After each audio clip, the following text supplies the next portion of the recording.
ఎంత మధురమైనది యెహోవా నామము. కుడి వచ్చిన మీ అందరికీ ప్రభు రక్షకుడైన యేసుక్రీస్తు వారి నామంలో వందనాలు తెలియజేస్తూ ఉన్నాం. గడిచిన దినాల్లో మనము ప్రభు అయినటువంటి యేసును గురించి, ముఖ్యంగా ప్రభు అయినటువంటి యేసు యొక్క దైవత్వాన్ని గురించి మనం అధ్యయనం చేయటం జరిగింది. ప్రభు అయినటువంటి యేసు ఆయన ఆరాధనకి పాత్రుడని, అంతేకాదు ప్రభు అయినటువంటి యేసును గనక తృణీకరించినట్లయితే మన నిత్య జీవం మీద ప్రభావం పడుతుందనేటువంటి విషయాలను మనం గమనించాం. ఈ వారం నుండి మనము ఒక నూతన అంశంలోనికి మనం వెళ్ళబోతూ ఉన్నాము. రాబోయేటువంటి కొన్ని నెలలు మనము ఈ లోకంలో మనం ఎలా జీవించాలి అనేటువంటి దాని గురించి దేవుని యొక్క వాక్యము మనకేం తెలియజేస్తుందో మనం గమనించబోతూ ఉన్నాం. ఈ లోకంలో ఎలా జీవించాలి అనగానే వెంటనే ఉత్పన్నమయ్యేటువంటి ప్రశ్న ఏమిటంటే, ఆల్రెడీ జీవిస్తూనే ఉన్నాం కదా, ఇంకెలా జీవించాలి అనేటువంటిది ఏముంది అని కొందరు అనుకుంటూ ఉంటారు. కానీ మనుషులుగా మనం ఏం చేస్తూ ఉన్నామంటే, పుట్టాము కాబట్టి మనము ఏదో తల్లిదండ్రులు ఒక ముద్ద పెడుతూ ఉంటారు, శరీరం పెరుగుతూ ఉంటుంది. శరీరం పెరుగుతూ ఉంటుంది కానీ మనకు వివేచన అనేటువంటిది పెరగదు. అప్పుడప్పుడు తల్లిదండ్రులు కడుపు మండినప్పుడు తిడుతూ ఉంటారు, అసలు బుద్ధి ఉందా, జ్ఞానం ఉందా నీకు, అసలు ఏం మాట్లాడుతున్నావు అంటే మాట్లాడటం తెలియదని. అమ్మతో నాన్నతో ఇలానైనా మాట్లాడేది, పెద్దలతో ఇలానైనా ప్రవర్తించేది అంటే దాని అర్థం ఏంటంటే, బుద్ధి ఉందా, జ్ఞానం ఉందా, ఏం మాట్లాడుతున్నావు, ఎలానైనా మాట్లాడేది అంటే ఇంతవరకు మాట్లాడటం రాలేదని. ఇంతవరకు ఆ కడుపుకు తిండి పెట్టారు కానీ వాళ్ళ మెదటికి బుద్ధిని నేర్పలేదు. అది మనం చూస్తూ ఉంటాం. అదేంటో కానీ రాను రాను సమాజంలో ఎక్కువగా బుద్ధి లేనటువంటి జనాలే పెరుగుతూ ఉన్నారు. అంటే మనం దానికి అతీతులమేమి కాదు. ఇక దేవుని వాక్యము, దేవుని జ్ఞానము విషయంలో గనక మనం వచ్చినట్లయితే పూర్తిగా దేవుని జ్ఞానం లేకుండా మనుషులు జీవించటాన్ని మనం చూస్తూ ఉంటాం. ఈరోజు మనము లోకంలో గనక జీవించేటువంటి పరిస్థితిని చూసినప్పుడు మనిషి జీవితంలో కష్టాలు, శ్రమలు, ఇబ్బందులు ఇవి సహజంగా వచ్చేటువంటివే.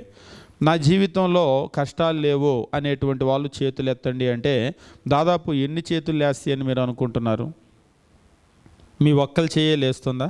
ఎవరో అంటున్నారు నా చేయి అయితే అస్సలు లేవదని. అందరి చేతులు అలాగనే ఎవరి కాలు లోపల చెప్పుకుంటూ ఉంటారు, నా చేయి అయితే అస్సలు లేవదని. అందరి చేతులు అలాగనే ఉన్నాయి. ఎందుకంటే మానవ జీవితంలో శ్రమలు లేనటువంటి జీవితం అనేటువంటిది మనం చూడటం అనేటువంటిది సాధ్యమయ్యేటువంటి విషయం కాదు. ప్రతి ఒక్కరికి కూడా కష్టాలు, శ్రమలు, ఇబ్బందులు వస్తూ ఉంటాయి.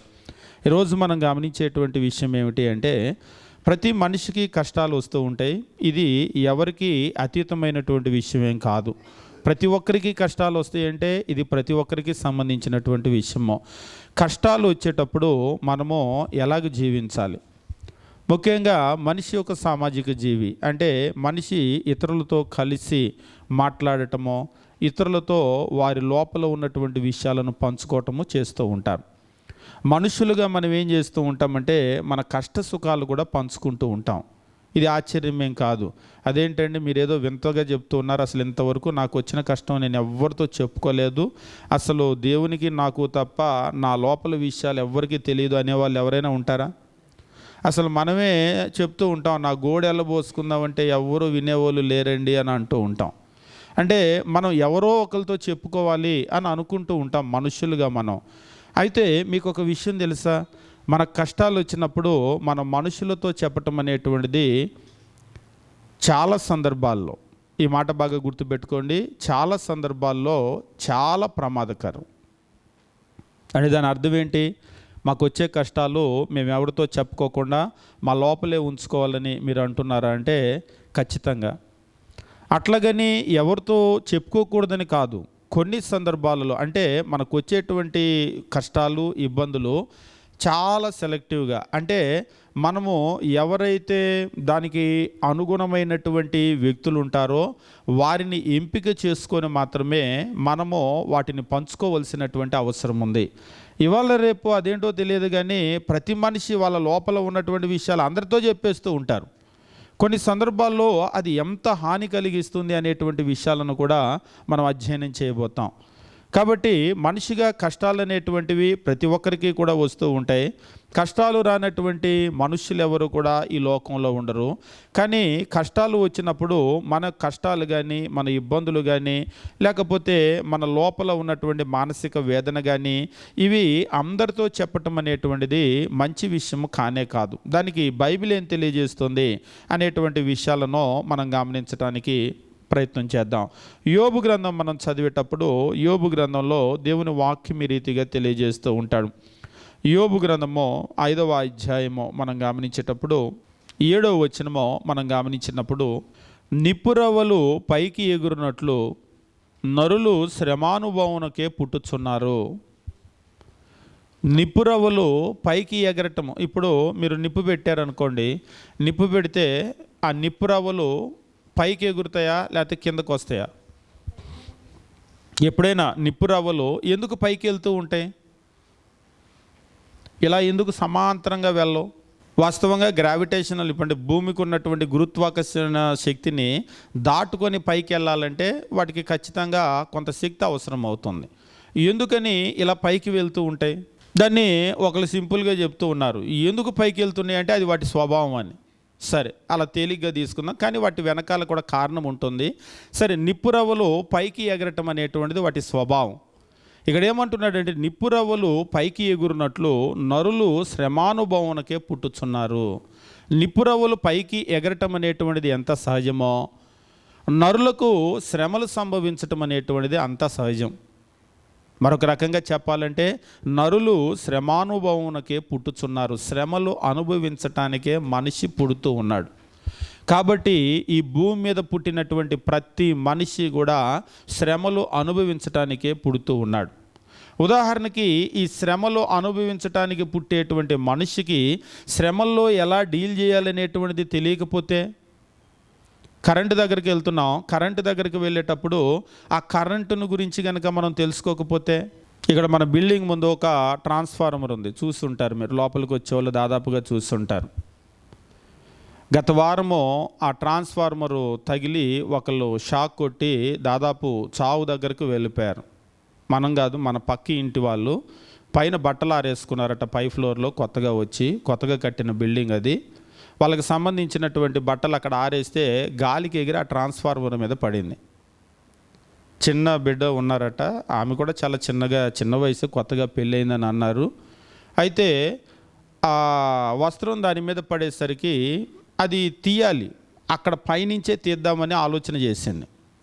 కరెంటు గురించి, ట్రాన్స్ఫార్మర్ గురించి తెలియదేమో, ఒక ఇనప పైపు తీసుకొని, అంటే ఇంట్లో మాప్ స్టిక్ లాంటిది ఉంటుంది కదా, దాన్ని తీసుకొని అందుతుంది కదా అని చెప్పేసి అలా పెడితే ఆ షాక్ అలాగ వచ్చేసి మొత్తం చెయ్యి, ఒళ్ళు అంతా బర్న్ అయిపోయి నోట్లో నుంచి నురుగొచ్చి పడిపోయింది.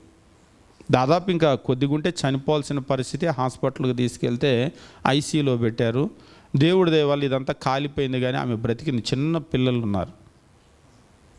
ఎవరికైనా చెప్తే అదేంటి ట్రాన్స్ఫార్మర్ అసలు ఇనప పైపు పట్టుకొని ఎట్లాగా అని అంటూ ఉంటాం. పాపం ఆమెకు తెలియలేదు. తెలిస్తే నా ప్రాణం మీదకి వస్తుంది అనుకుంటే అది పెడుతుంది అసలు?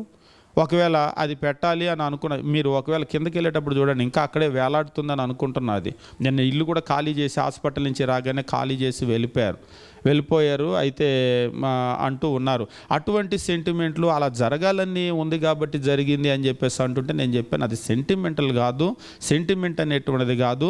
కొంతమందికి ఏంటంటే సైకలాజికల్గా ఒక ఫీలింగ్ ఉంటుంది. ఇప్పుడు మనకు అక్కడ చాలా ప్రమాదం, చావు దెబ్బ తగిలింది, మరలా అక్కడికి రాగానే తెలియకుండా మానసికంగా ఏంటంటే లోపల రిజిస్టర్ అయిపోతుంది. అది మన బ్రెయిన్లో మనకు తెలియకుండానే అక్కడికి రాగానే భయం వచ్చేస్తూ ఉంటుంది. ఇంట్లో ఒంటరిగా ఉన్నప్పుడు ఏమవుతుందంటే ఆ భయం వచ్చేస్తూ ఉంటుందన్నమాట. కాబట్టి కొన్ని సందర్భాల్లో స్థలం మారటం వల్ల అది సెట్ అవుతూ ఉంటుంది, మంచిది. అదేమి ఒకవేళ అది ఆచారాలు, పారంపర్యాలు కలిసి రాలేదు అట్లనేమి కాదు. అయితే అక్కడ జరిగినటువంటి ప్రమాదానికి కారణం ఏమిటి అంటే కేవలము కరెంటును గురించి తెలియకపోవటం. ఒకవేళ తెలిసిందనుకోండి, అసలు దాని జోలికి వెళ్ళరు. ఒకవేళ దాన్ని తీయాలి అని అనుకున్నారనుకోండి, ఏదైనా ఒక వుడ్, అది కూడా తడిగా కాదు, ఎండిపోయిన కర్ర, లేదంటే చేతికి ఒక రబ్బర్ గ్లౌజ్ వేసుకొని ఇంకా సేఫ్గా మనం దాన్ని తీయాలి అంటే ఆ ట్రాన్స్ఫార్మర్ వస్తున్నటువంటి లైన్ ఉంది కదా, దాన్ని ఆపేసి దాన్ని తీసుకుంటాం. అంతే కదా. ఇప్పుడు ఒక లైన్ మ్యాన్ కబురు పెట్టామనుకోండి, ఇలాగ దాని మీద వస్త్రం పడిపోయిందండి బట్ట, దాన్ని తీయండి, ఒకవేళ అదేమైనా షార్ట్ సర్క్యూట్ అవుతుందేమో ఇలాగ మెలుపడి అంటే ఆయన వచ్చేసి కర్రలు పెట్టి లేకపోతే ఇనప పైప్ పెట్టి తీయడు, అక్కడికి వెళ్ళి లైన్ ఆపి దాన్ని అలా తీస్తాడు. అంటే కరెంటుని ఎట్లా డీల్ చేయాలో ఆయనకు తెలుసు. మనం నేర్చుకుంటే మనకు కూడా తెలుస్తుంది. ఇప్పుడు ఒక కరెంటుతో ఎట్లా డీల్ చేయాలో తెలియకపోతే అందరూ కరెంటు దగ్గరికి వెళ్ళాల్సిన అవసరం ఏమీ రాదు, నేను నేర్చుకోవటానికి అంటారు ఒకళ్ళు, నిజమే. కానీ అందరికీ శ్రమల్ని డీల్ చేయాల్సినటువంటి పరిస్థితి వస్తుంది. ఈ భూమి మీద పుట్టినటువంటి ఏ మనిషి అయినా సరే, వాళ్ళు స్త్రీలు కావచ్చు, పురుషులు కావచ్చు, బీదలు కావచ్చు, ధనవంతులు కావచ్చు, వాళ్ళు అడవిలో పుట్టినటువంటి అనాగరికులైనా కూడా కావచ్చు, ప్రతి మనిషి కూడా శ్రమలతో డీల్ చేయవలసినటువంటి పరిస్థితి వస్తుంది. మీ కుటుంబాల్లో ఉన్నటువంటి పిల్లలకి మీరు నేర్పుతున్నారా శ్రమలతో ఎట్లా డీల్ చేయాలనేటువంటిది? చాలా సందర్భాలలో ఈ పిల్లలకు శ్రమల్లో ఎలా డీల్ చేయాలనేటువంటిది తెలియదు. కొంతమంది సతమతం అయిపోతూ ఉంటారు. ఈవేళ రేపు కనుక మీరు చూసినట్లయితే ఆత్మహత్యల రేటు పెరుగుతూ ఉంది. ఎందుకు పెరుగుతూ ఉంది? దాని అర్థం ఏమిటి? ఒకప్పుడు కంటే ఇప్పుడు మనుషులు బాగా చదువుకుంటున్నారు, ఒకప్పుడు కంటే ఇప్పుడు ఆర్థిక పరిస్థితులు పెరిగినాయి.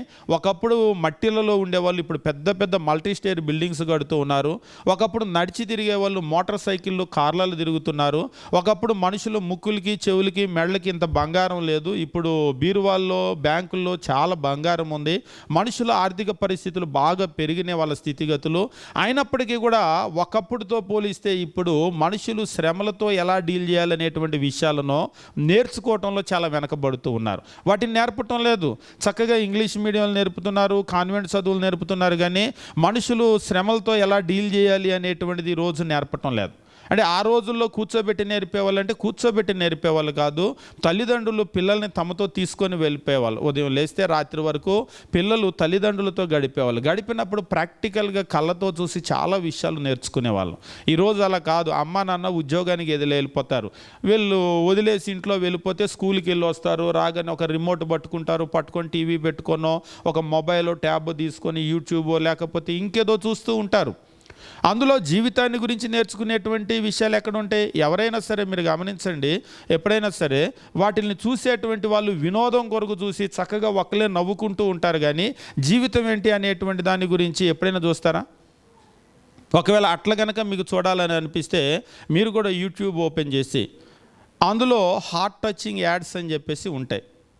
ఎప్పుడైనా మీరు కొట్టి చూడండి, హార్ట్ టచింగ్ యాడ్స్ అని చెప్పేసి ఉంటాయి.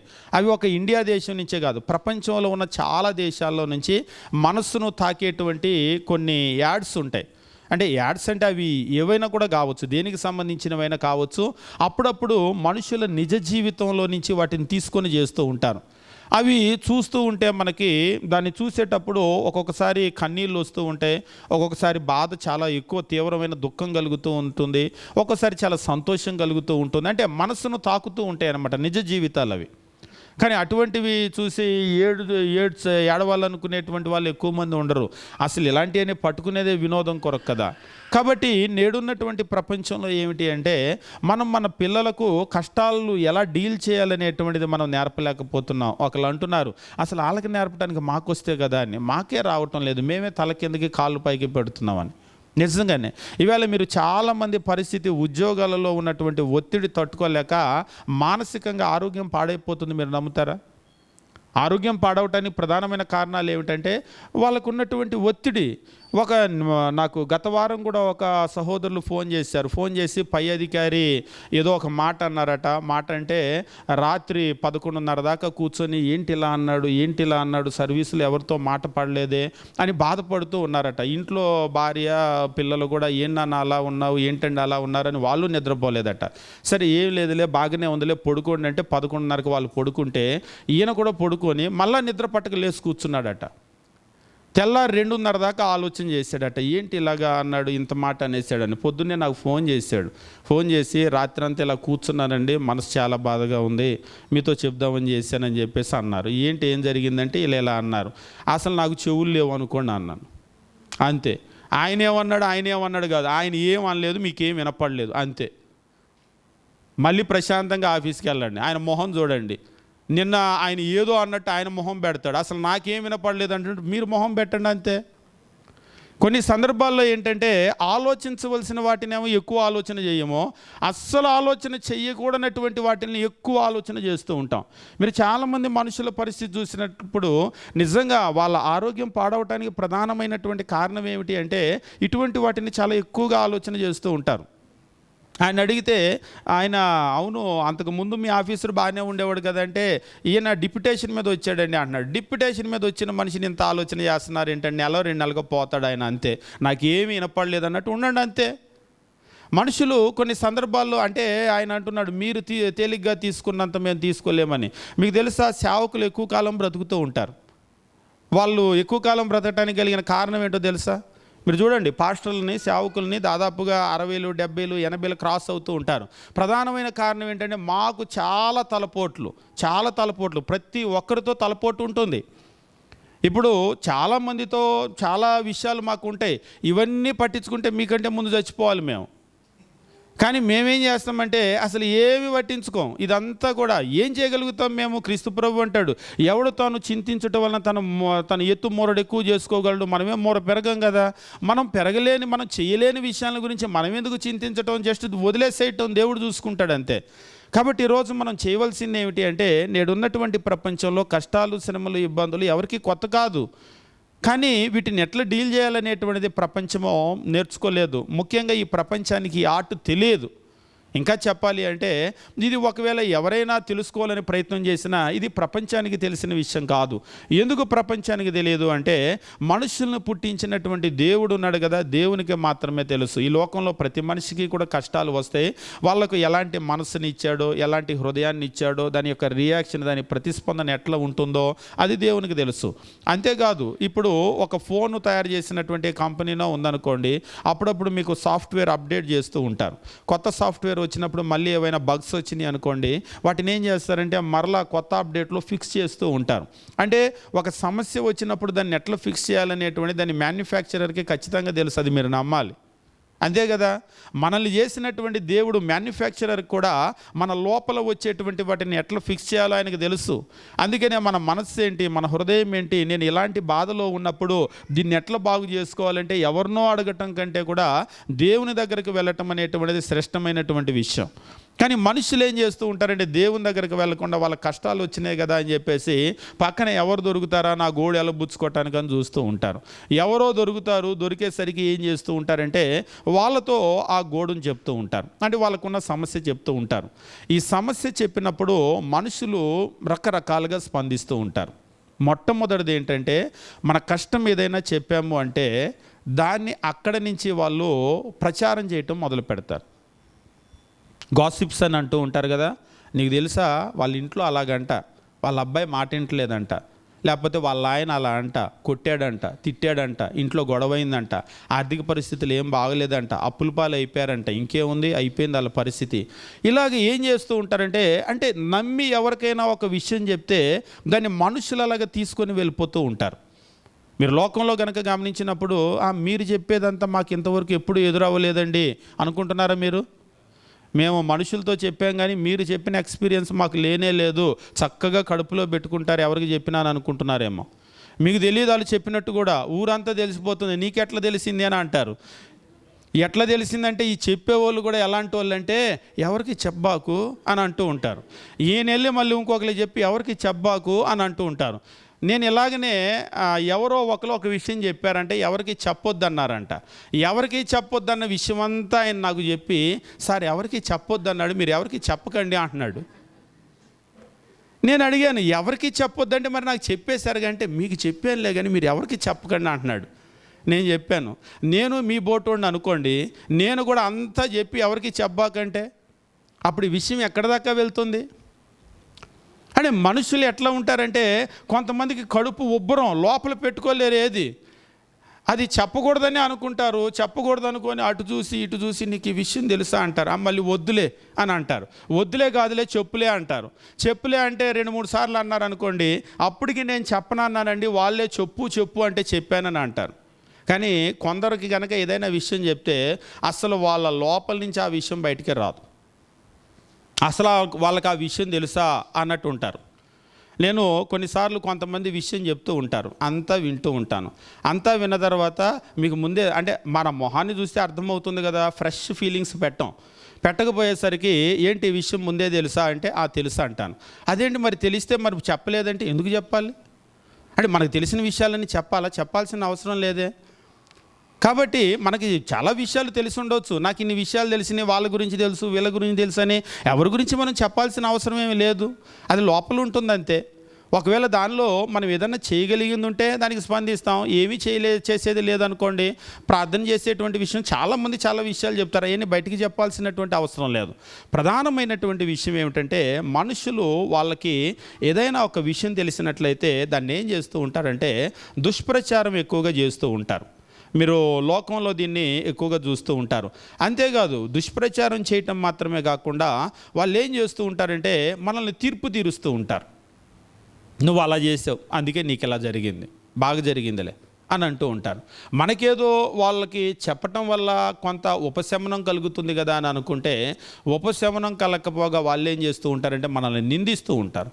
అప్పుడు ఈ బాధ ఇంకా ఎక్కువ అవుతుంది. నేను వీళ్ళతో చెప్పకుండా ఉండాల్సింది, వాళ్ళతో షేర్ చేసుకోకుండా ఉండాల్సింది, ఇప్పుడు ఇంకా వాళ్ళు అలా అంటున్నారు, వీళ్ళు ఇలా అంటున్నారు. ఒక్కొక్కసారి మనకు తెలుసో లేదో మనమే ఏం చేస్తూ ఉంటామంటే సమస్యను ఎక్కువగా చేస్తూ ఉంటాం. ఎక్కువగా చేయటం అంటే జనాలకి చెప్తూ ఉంటాం, చెప్పిన తర్వాత తిరిగి వాళ్ళు నిందిస్తూ ఉంటారు, మనల్ని నిందిస్తూ ఉంటారు. అయ్యో అని చెప్పేసి కూడా అనకుండా మనల్నే నిందించేటప్పుడు మనకేం జరుగుతుందంటే ఇంకా మన బాధ అనేటువంటిది చాలా ఎక్కువ అయిపోతూ ఉంటుంది. అంతేకాదు వాళ్ళు కొంతమంది రకరకాలుగా ఇందాక అక్కడ చెప్పినట్లుగా ప్రచారం చేయటం మొదలు పెట్టడం అయితే, లేదంటే మనల్ని తిరిగి నిందించడం అయితే, కొంతమంది మనకు ఆల్రెడీ తీర్చేస్తూ ఉంటారు. నువ్వు పనికి మళ్ళీ పని చేసావు, నువ్వు అట్లా చేసావు, నువ్వు ఇట్లా చేసావు, అందుకే నీకు ఎట్లా జరిగింది అని మనల్ని తీర్పు తీర్చడానికి మొదలు పెడుతూ ఉంటారు. ఇక కొన్ని సందర్భాల్లో ఏం చేస్తూ ఉంటారంటే కొంతమంది మనల్ని చూసి జాలి పడుతూ ఉంటారు. జాలి పట్టడం అంటే అదేదో సహాయం చేసే జాలి కాదు, అయ్యో వీళ్ళ పరిస్థితి ఇట్లా అయిందా అనేటువంటి జాలి. ఇంకా జాలి అంటే కాదేమో కానీ చిన్న చూపు చూస్తూ ఉంటారు. జాలి అనే దానికంటే కూడా చిన్న చూపు చూస్తూ ఉంటారు. ఉదాహరణగా మన ఆర్థిక పరిస్థితులు బాగున్నాయి అనుకోండి, మనుషులు మనతో ఒకలాగా డీల్ చేస్తారు. కొంచెం అప్పులు ఎక్కువైపోయినాయి, ప్రార్థన చేయండి అని అన్నారు అనుకోండి, పోనీ ప్రార్థన చేస్తారు కదా అని చెప్తే దివాలా తీసారా. మనుషులు ఇవాళ రేపు ఆర్థిక పరిస్థితులు బాగోకపోతే అస్సలు విలువెవరు. నేను కొంతమందికి చెప్తాను, మీ ఆర్థిక పరిస్థితులు ఎట్లా ఉన్నా మీరు చెప్పొద్దు బయటికి, మాకు బాగలేదు అని అంటారు. ఎవడు 100 రూపాయలు అప్పిస్తాడు? నువ్వు ఇంతమందికి చెప్పావు, ఎవడిస్తాడు? ఇవ్వడు. ఇవ్వకపోగా మీరు ఆర్థికంగా దివాలా తీశారని రేపటి నుంచి మీకు చిన్న చూపు చూస్తారు. ఇంతకు ముందులాగా మీ మాట తీసుకోరు, ఇంతకు ముందు మీకు ఇచ్చినటువంటి గౌరవం ఇవ్వరు. ఎలా నేను చులకన అయిపోయాను అంటే మీకు అర్థమవుతుందా? మన వల్ల మనం చులకన అయిపోతూ ఉన్నాం. మన నోరేం చేస్తుందంటే ఊరుకోకుండా చెప్పకూడనటువంటి వాళ్ళందరికీ మన పరిస్థితులు చెప్పేస్తూ ఉంటాం. చెప్పటాన్ని బట్టి ఏమైపోతామంటే మనము వాళ్ళు చిన్న చూపు చూసి చులకన అయిపోతూ ఉంటాం. ఇవన్నీ మనకి అనుదిన జీవితంలో మీరు చెప్పేటువంటి విషయాలన్నీ దాదాపుగా మాకు ఎదురవుతున్నటువంటి సంఘటనలే అన్నట్లుగా ఉంటూ ఉంటుంది. కాబట్టి మనకు చాలా సందర్భాల్లో మనకు కష్టాలు వస్తూ ఉంటాయి. కష్టాలు మనకే కాదు, భూమి మీద పుట్టినటువంటి ప్రతి మనిషికి కూడా కష్టాలు వస్తూ ఉంటాయి. నిప్పురవ్వలు పైకి ఎగసిపడినట్లుగా అంటూ ఉంటాడు. అంటే నిప్పురవ్వలు పైకి ఎగసిపడటం అనేటువంటిది ఎంత సహజమో అలాగనే నరులు శ్రమానుభవానికి పుట్టుచున్నారు. శ్రమలు అనుభవించడానికి పుట్టేటువంటి మనిషికి శ్రమలు అనుభవించడం క్రొత్త కాదు, కాకపోతే దానిలో ఎట్లా డీల్ చేయాలనేటువంటిది కొత్త. మనము పిల్లలకి చాలా విషయాలు నేర్పుతాం. మనం పిల్లలకు పుట్టడంతోనే నడక నేర్పుతాం, పుట్టడంతో భాష రాదు, మాట్లాడటం నేర్పుతాం. ఒకవేళ చక్కగా మాట్లాడటం రాదు, చక్కగా ఎట్లా మాట్లాడాలో నేర్పుతాం. పుట్టగానే పిల్లలకు ఏది ఎలా తినాలో తెలియదు, వాటన్నింటినీ కూడా ప్రతి దాన్ని కూడా ఎట్లా తినాలో మనం నేర్పుతూ ఉంటాం. పుట్టగానే పిల్లలకు వాళ్ళ శరీరాన్ని వాళ్ళకి శుభ్రం చేసుకోవటం కూడా తెలియదు. పుట్టిన పిల్లలకు ముక్కు చీదుకోవటం తెలుసా? చిన్నపిల్లలు మీరు చూడండి, ముక్కు చీదుకోవటం అంటే కూడా తెలియదు వాళ్ళకి. కానీ ఇప్పుడు పెద్ద అయిన తర్వాత మనకు ముక్కు చీదుకోవటం తెలుసా? అరే మీకు ఎట్లా తెలిసిందండి, ఎక్కడ ఏ పుస్తకంలో చదివి నేర్చుకున్నారు అనుకోవాల్సిన అవసరం లేదా, ఏం పుస్తకాల్లో చదవాల్సినవి కాదు. మనతో ఉండేటువంటి మన తల్లిదండ్రులే చాలా విషయాలు నేర్పుతూ ఉంటారు. కానీ కొంతమంది పిల్లలకి ఏమి నేర్పరు, రాక్షసులాగా ఇంత గోర్లు ఉంటాయి. నేను అప్పుడప్పుడు అడుగుతా, అమ్మ నాన్న నేర్పలేదు అవి తీసుకోవాలని. మళ్ళీ చదువుకునేటువంటి పిల్లలు పెద్ద గోర్లు పెట్టుకుంటూ ఉంటారు. ఏమిటది? ఇప్పుడు పర్సనల్ హైజీన్ గురించి చెప్తూ ఉంటారు కదా కొంతమంది. చాలా అంటే కొన్ని విషయాలు అవి ప్రసంగాల్లో చెప్పడం బాగుండదు. కొన్ని పర్సనల్ హైజీన్ గురించి కూడా మరి ఎందుకు అట్లా చదువుకునేటువంటి పిల్లలు చేస్తూ ఉంటారో తెలియదు.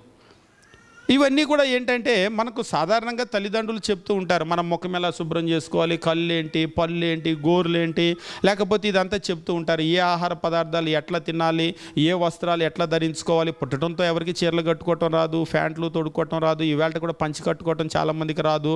ఎందుకంటే నేర్చుకోలేదు. నేర్పితే ఆ విషయాలన్నీ వస్తూ ఉంటాయి. పిల్లలకి ఇన్ని విషయాలు మనం నేర్పుతూ ఉన్నాం కదా శరీరానికి సంబంధించి. లేకపోతే వాళ్ళు ఎట్లా బతుకుతారండి రేపని అంటాం. అవును, వాళ్ళు బ్రతకాలంటే ఈ విషయాలన్నీ కూడా నేర్పాలి. మరి శ్రమల్లో ఎట్లా డీల్ చేయాలనేటువంటిది మనం నేర్పుతున్నామా? ఈరోజు ప్రపంచంలో ఎవరైనా సరే సక్సెస్ చూసినటువంటి వాళ్ళు ఉన్నారు అంటే వాళ్ళు శ్రమల్ని దాటుకొని వెళ్ళినటువంటి వాళ్ళే. శ్రమల్ని దాటినటువంటి ఏ వ్యక్తి కూడా విజయాన్ని చూడలేడు. ఈరోజు మనుషులు ప్రధానమైనటువంటి ఫెయిల్యూర్ కలిగిన కారణం ఏంటంటే కష్టాలు అందరికీ వస్తాయి, కామన్ అది. దాన్ని దాటుకొని వెళ్ళటం కొంతమంది నేర్చుకుంటారు. నేర్చుకున్నటువంటి వాళ్ళు గొప్ప వాళ్ళు అవుతారు. వాటిని దాటడం నేర్చుకోలేనటువంటి వాళ్ళు ఏం చేస్తారంటే అందులో పడిపోతారు. ఇంగ్లీష్ మీడియం చదువుకోవచ్చు, కాన్వెంట్ చదువులు చదువుకోవచ్చు, పెద్ద చదువులు చదువుకోవచ్చు, ఐఏఎస్లు ఐపీఎస్లు అవి కూడా ఉండొచ్చు, రాకెట్లో అంతరిక్షంలోకి వెళ్ళొచ్చిన వాళ్ళు కూడా అయి ఉండొచ్చు. కష్టాలు శ్రమలు డీల్ చేయటం తెలియకపోతే వాళ్ళ జీవితంలో వాళ్ళు పడిపోతారు.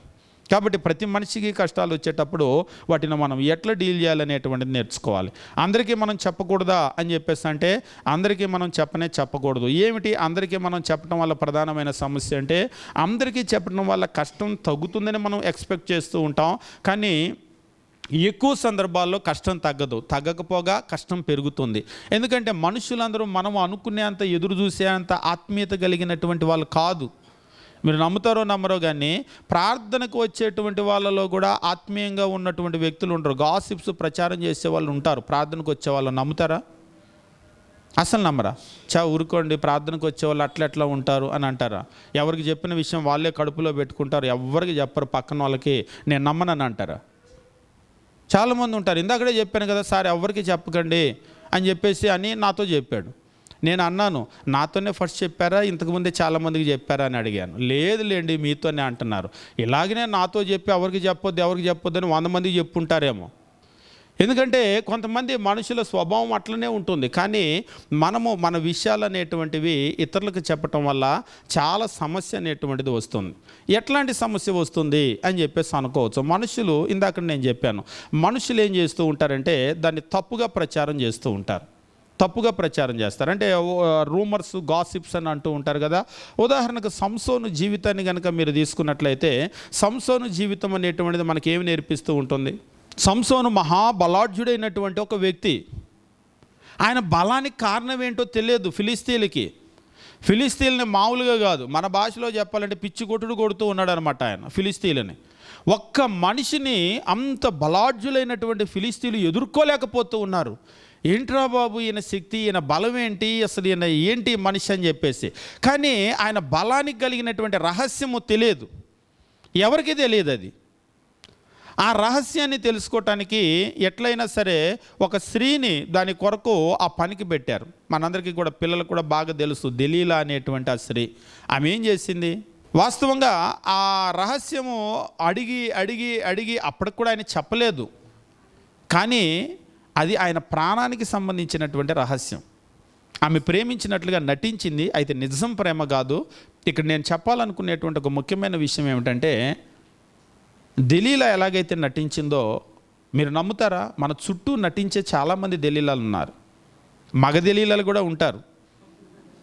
అదేంటి మగ దెలీలా అని ఒకళ్ళు అడిగారు. మగ దెలీలా అంటే మగ మనుషులు, దెలీలా లాంటి స్వభావం కలిగిన మగ మనుషులు ఉంటారు. మన చుట్టూ నటిస్తూ ఉంటారు మనల్ని ప్రేమించినట్లుగా. అది నిజం ప్రేమ కాదు. దెలీలా ఎందుకు ప్రేమించినట్లు నటించింది అంటే సంసోను దగ్గర నుంచి ఒక విషయం కావాలి, ఒక రహస్యం కావాలి. ఈయన బలానికి చెందినటువంటి రహస్యం ఏంటి, ఎట్లా ఇంత బలవంతుడిగా ఉన్నాడో ఆ రహస్యం కావాలి. మన దగ్గర కూడా కొన్ని విషయాల కొరకు లేదా కొంత లాభం కొరకు కొందరు మన చుట్టూ నటిస్తూ ఉంటారు. ఈ నటించే వాళ్ళు నిజంగా మనల్ని ప్రేమిస్తున్నారేమో అనుకొని చాలా పోగొట్టుకున్న వాళ్ళు చాలామంది ఉంటారు. మీరు నమ్ముతారో నమ్మరో కానీ సొంత మనుషులు అనుకున్నామండి, చాలా దగ్గరగా ఉన్నారు అనుకున్నాం, చాలా ఆప్యాయంగా ఉన్నారు అనుకున్నాం, చాలా బాగా మేము చూసుకున్నాం, కానీ ఇట్లా చేశారు మేము అనుకోలేదని అంటూ ఉంటారు.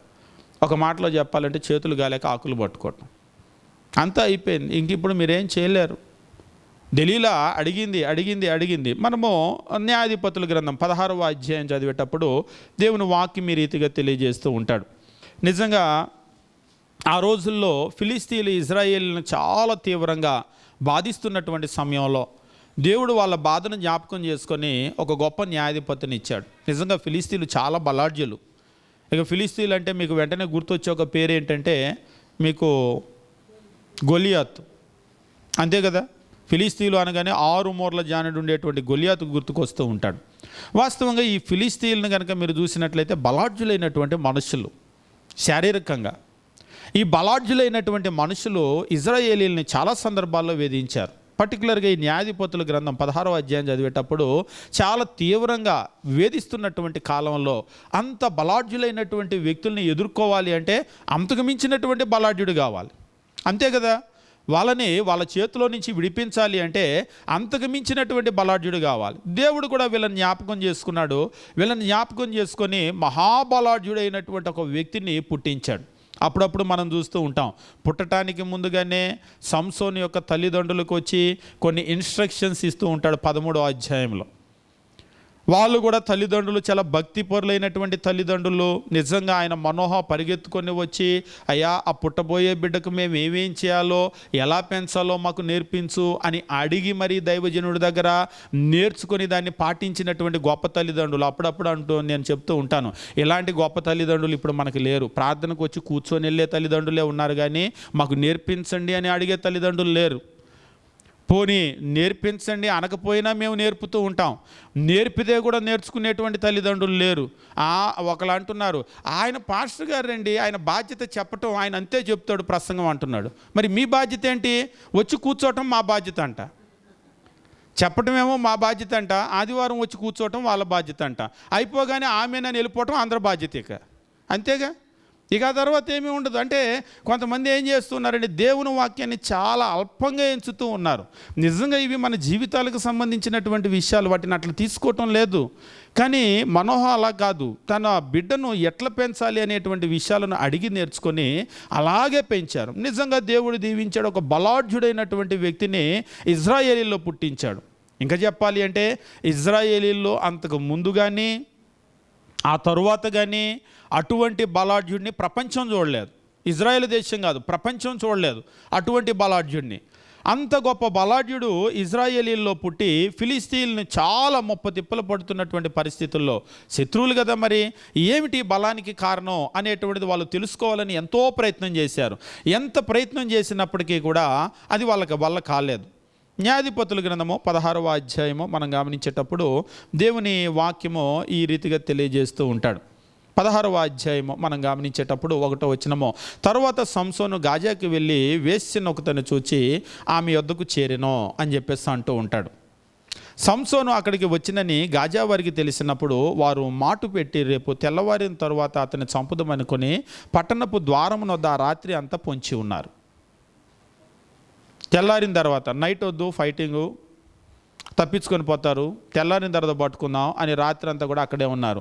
సంసోను మధ్యరాత్రి వరకు పండుకొని మధ్యరాత్రి పట్టణపు తలుపులను వాటి 2 ద్వారబంధాలని పట్టుకొని వాటి అడ్డకర్రతోటి వాటిని ఓడబెరికి తన భుజాల మీద పెట్టుకొని హెబ్రోనుకు ఎదురుగా ఉన్న కొండ కొనకు వాటిని తీసుకొని పోయాను.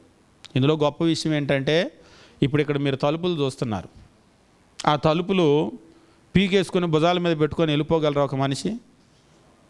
అదేంటి పెద్ద తలుపులు అని అంటారేమో. నిజంగా పట్టణానికి ఉండే తలుపులు అంతకంటే పెద్దగా ఉంటాయి. ఊరికి వేసే తలుపులు, ఇంటికి వేసే తలుపులు కాదు అవి. ఆ ఊరికి వేసేటువంటి తలుపులు వాటి 2 ద్వారబంధాలతో. ఈ తలుపులు ఎత్తేటప్పుడు ఎప్పుడు ఆ కార్పెంటర్ గారు చెప్పేవాళ్ళు, మీ చర్చిలో పని కంటే మా పనోళ్ళు భయపడుతున్నారండి, కుర్రోళ్ళు రావట్లేదని. అవి పెద్ద పెద్దవి మొయ్యలేకపోతున్నారు, ఎత్తలేకపోతున్నారు. ఇవాళ లేపు కుర్రోళ్ళ దగ్గర అంత బలం ఉండట్లేదు, అందుకని అందరినీ పిలుచుకొని వచ్చేసరికి టైం పడుతుంది అనేటువంటి వాళ్ళు. నేను అప్పుడప్పుడు అనుకునేవాడిని, వీటినే పెద్దవి బరువు అనుకుంటే సంసోను ఎత్తిన వాటిని ఏమనాలి? ఆయన వాటిల్ని ఆ పట్టణానికి ఉన్నటువంటి ఆ తలుపులు వాటి ద్వారబంధాలతో సహా, ద్వారబంధాలు వాటి అడ్డకరతోటి వాటిని ఉడపెరిగి, అంటే సెట్ అనమాట. మొత్తం వేస్తారు కదా, వేసిన తలుపులు వేసినట్టే సెట్టు ఊడబెరికి భుజాల మీద పెట్టేసుకున్నాడు. భుజాల మీద పెట్టుకొని హెబ్రోనుకు ఎదురుగా, ఇక్కడ చూడండి గాజా, ఇది గాజా దగ్గర నుంచి హెబ్రోనుకు ఎదురుగా ఉన్న కొండ కొనకు వాటిని తీసుకొని పోయాడు. మోసుకొని అక్కడికి పట్టుకెళ్ళిపోయాడు. ఒకసారి ఒకళ్ళు అన్నారు, ఏమంటే తలుపులు ఇసిరేసి ఆయన వెళ్ళిపోవచ్చు కదా అని. తలుపులు ఇసిరేసాగా ఆయన కనుక వెళ్ళిపోయినట్టయితే ఇది పెద్దగా మనం చెప్పుకునే వాళ్ళం కాదు. ఇందులో మనం చెప్పుకునే దానిలో గొప్ప విషయం ఏంటి అంటే, ఒకటి ఊడబెరగటం ఒక విషయం అయితే, ఇక్కడి నుంచి హెబ్రోను దాకా పట్టుకెళ్ళాడు కదా ఒక్క మనిషి. నిజంగా వీటిని పట్టుకొని వెళ్ళాలంటే ఊరు వచ్చి మోసుకొని వెళ్ళాల్సింది, ఒక్క మనిషి భుజం మీద పెట్టుకొని వెళ్ళిపోయాడు కదా. అది ఆయన బలాన్ని చిత్రీకరిస్తున్నాడు దేవుడు. అక్కడ దాకా తీసుకొని వెళ్ళి వాటిని ఇసిరి పడేశాడు. పిమ్మట అతడు సోరేలోయలోనున్న దెలీలాను స్త్రీని మోహింపగా ఫిలిస్తీన్ల సర్దార్లు ఆమె యొద్దకు వచ్చి ఆమెతో, నీవు అతని లాలం చేసి అతని గొప్ప బలము దేనిలో ఉన్నదో మేము ఎలాగ అతన్ని గెలవచ్చునో తెలుసుకో. మేము అతన్ని బంధించి అతని గర్వాన్ని అనుస్తామో అప్పుడు మాలో ప్రతివాడు 1000 వెండి నాణేలు నీకు ఇస్తామో అని చెప్పేసి అన్నారు.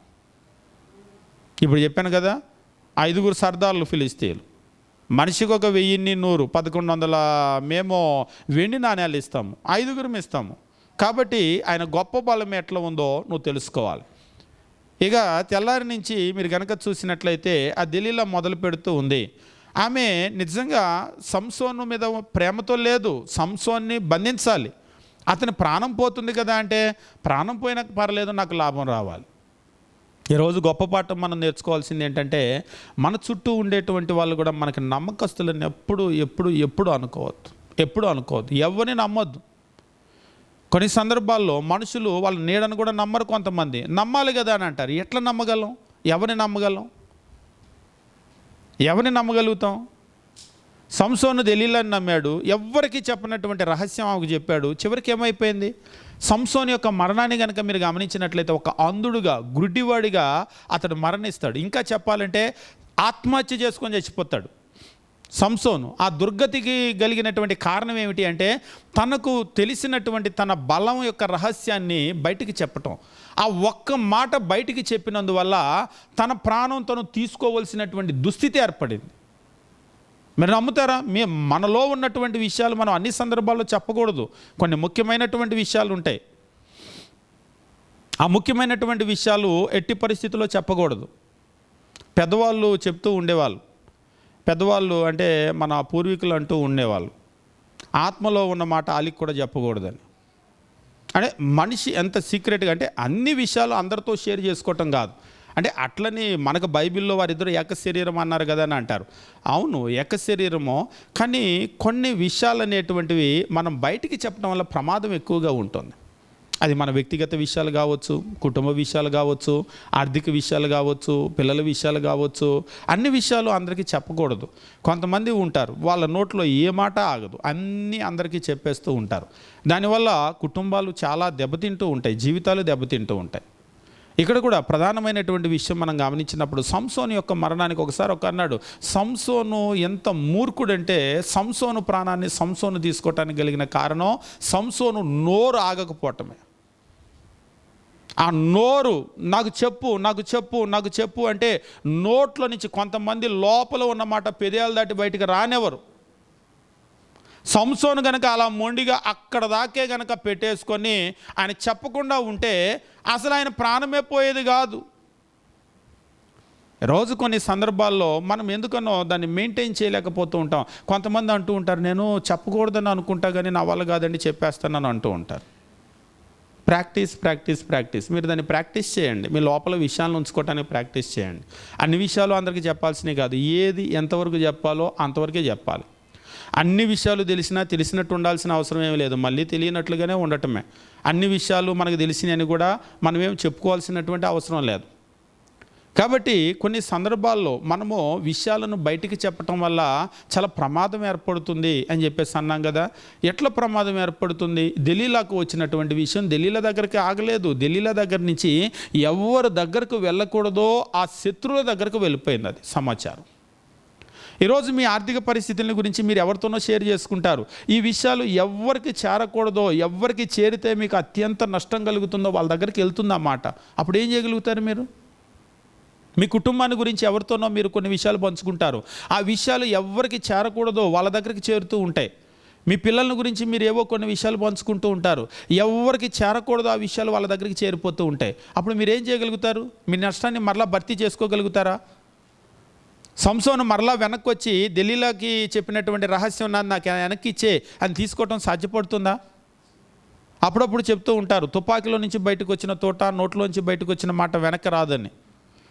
తుపాకీతో తోటతో ఎందుకు పోలుస్తారో కానీ, తుపాకీలోంచి బయటకు వచ్చినటువంటి తోట అది బయటికి వెళ్ళాల్సిందే కానీ మళ్ళీ లోపలికి రాదు. అలాగనే నోట్లో నుంచి మాట వచ్చేటప్పుడు కూడా ఒకసారి మాట బయటికి వచ్చిందంటే మళ్ళీ లోపలికి అది రాదు. ఇంకా వెళ్ళిపోయిన మాట వెళ్ళిపోయినట్లుగానే సారీ చెప్తాం కొన్ని సందర్భాల్లో, కానీ మన సారీ అనేటువంటిది అన్ని సందర్భాల్లో యాక్సెప్ట్ చేయబడదు.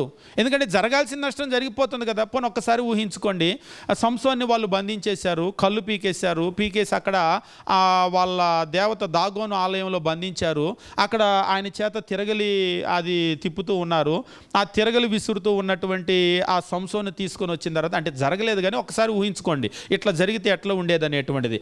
అప్పటికి దెలీలా చాలా పశ్చాత్తాపడి అయ్యో నేను ఇంత తప్పు చేయకుండా ఉండాల్సింది అని చెప్పేసి తను అనుకొని సంసోన్ దగ్గరకు వచ్చి, సంసోను సారీ నీకు ఇట్లా అయిద్దని నేను అనుకోలేదు, నన్ను క్షమించు అని అందనుకోండి. దానివల్ల ఏం వెనక్కి వస్తుంది? జరిగిన డ్యామేజీ ఎంతవరకు భర్తీ చేయబడుతుంది? అంటే ఆమె అట్లా చేయలేదు, ఒకవేళ చేసినా కానీ జరిగిన నష్టంలో ఏదైనా వెనక్కి వస్తుందా?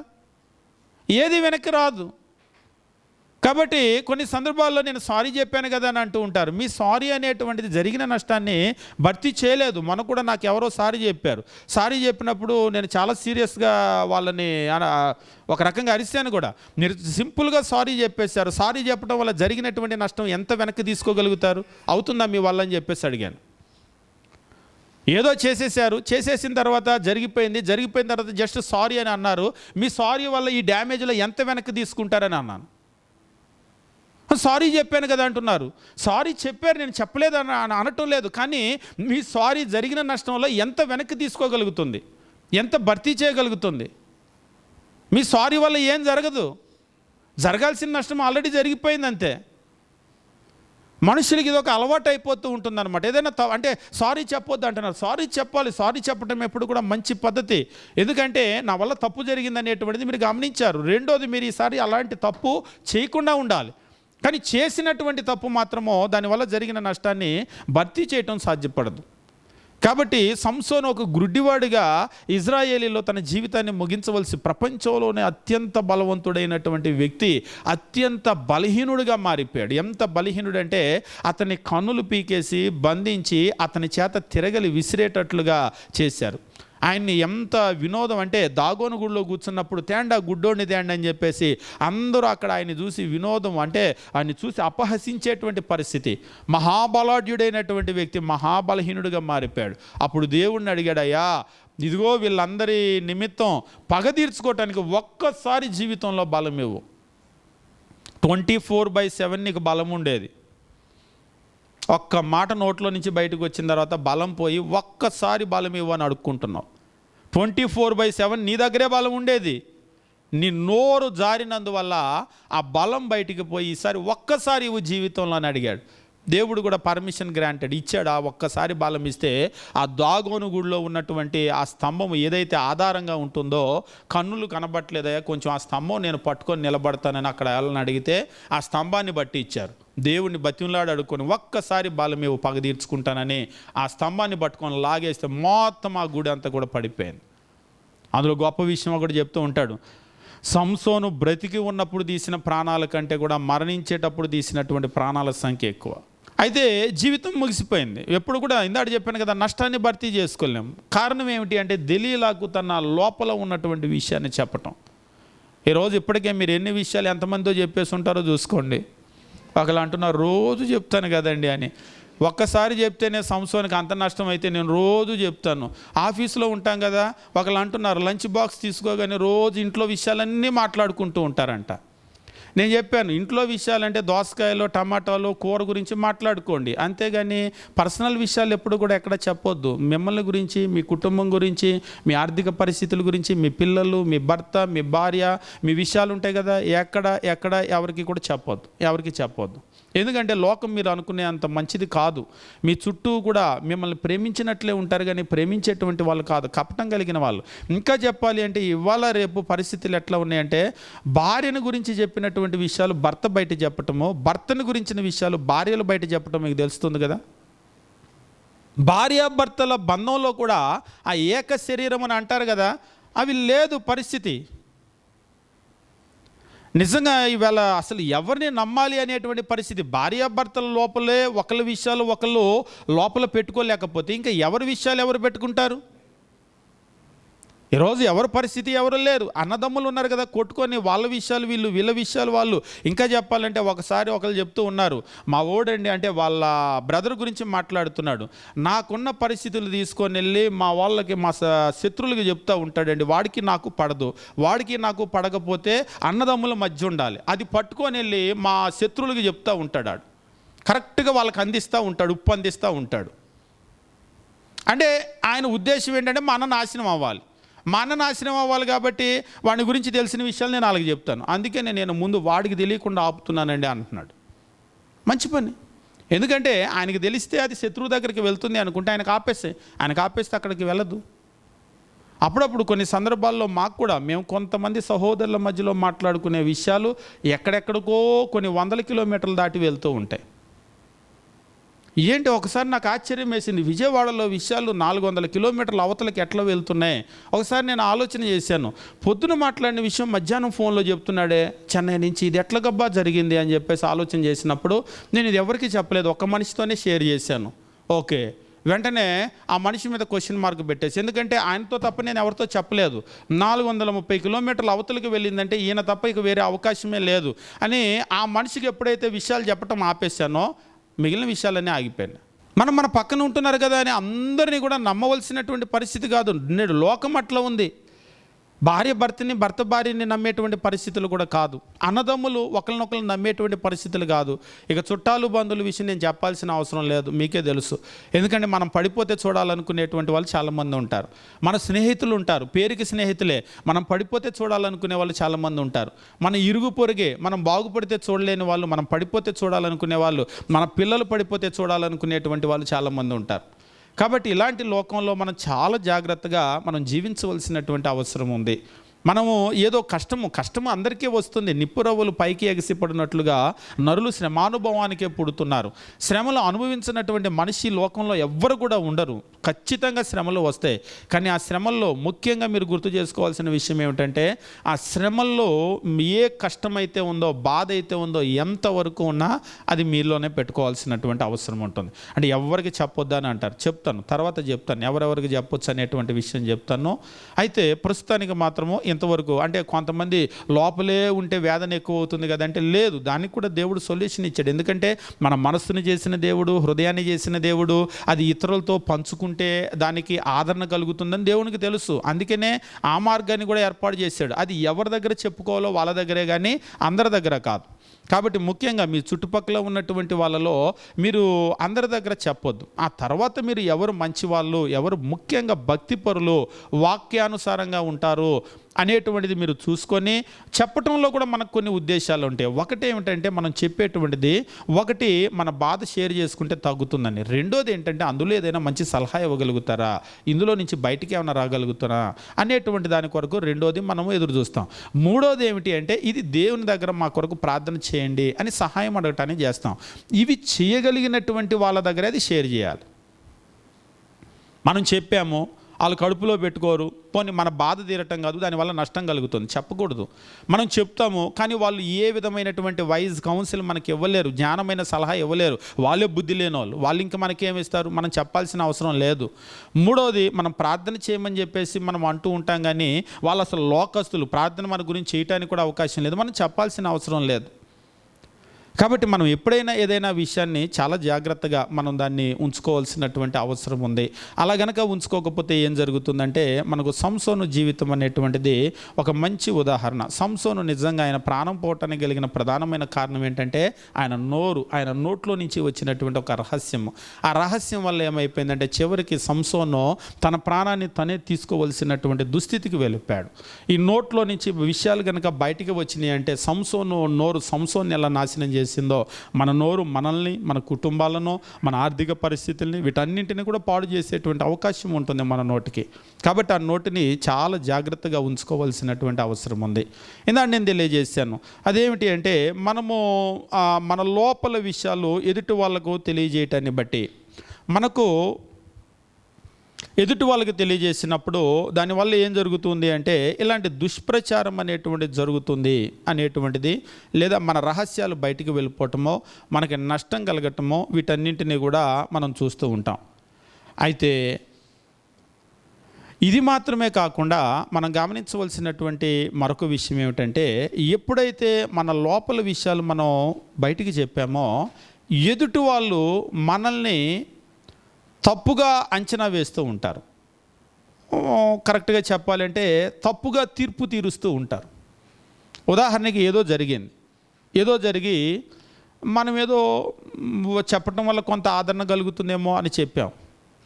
నీదే తప్పు, ఇలా జరగాల్సిందే నీకు, అయినా కానీ నీకు చాలా తక్కువ జరిగింది, ఇంకా ఎక్కువ జరగాల్సిందే నీకు అన్నారు అనుకోండి, మీకు ఎట్లా ఉంటుంది? అబ్బా ఇప్పుడు నాకు ఆదరణగా ఉంది అని అంటారా? అనరు. ఇంకా చెప్పాలంటే తెలుగులో పుండు మీద కారం జల్లినట్టు అని అంటారు కదా, ఇంకా బాధ ఎక్కువ అవుతుంది. కొన్ని సందర్భాల్లో మన మీద బాధ తగ్గుతుంది అని ఎదుటి వాళ్ళకి చెప్పుకుంటే, బాధ తగ్గకపోగా వాళ్ళు మనల్నే నిందించి ఇంకా బాధ పెరుగుతుంది. దానికి కలిగిన ప్రధానమైన కారణం ఏంటంటే, ఆ సమస్యను వాళ్ళు సరిగా, అంటే మనం చెప్పినటువంటి దాన్ని వాళ్ళు సరిగా అర్థం చేసుకోలేదు, సరిగా అంచనా వేయలేకపోయారు. ఇంకా చెప్పాలంటే రాంగ్ జడ్జిమెంట్. అది మనల్ని గురించి వాళ్ళు పూర్తిగా సరిగా అర్థం చేసుకోవటం లేదు. అంటే అట్లా కూడా ఉంటారు కదా, మనుషులు అట్లనే ఉంటారు. మీరు ఒకానొక సందర్భంలో మీకు తెలుసు, సమూయేలుని కన్నటువంటి తల్లి హన్నా ఉంటుంది కదా, హన్నా గొడ్రాలు. సమూయేలు మొదటి గ్రంథం 1వ అధ్యాయం మనం గమనించేటప్పుడు హన్నా గొడ్రాలు, ఆమెకు సంతానం లేదు. ఆ సంతానం లేకపోవటాన్ని బట్టి పెనిన్నా చాలా వేధించినటువంటి, మానసికంగా కృంగిపోయినటువంటి పరిస్థితి.